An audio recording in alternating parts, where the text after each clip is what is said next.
Gente, eu tô aqui na Americanas. Eu passei aqui na Americanas pra ver o preço dos pão de forma e pão integral.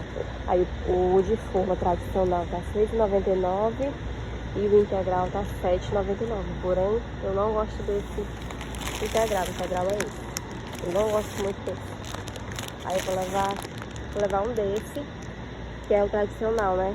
Dá pra fazer lanche. Aí eu o queijo, presunto, dá pra comer com ovinho mexido. A minha filha gosta também. Pronto, pessoal, minha esposa vai pegar outro agora pra usar esse aqui, ó. Já decidiu levar 2 agora. Vai levar os 2, né? É isso aí.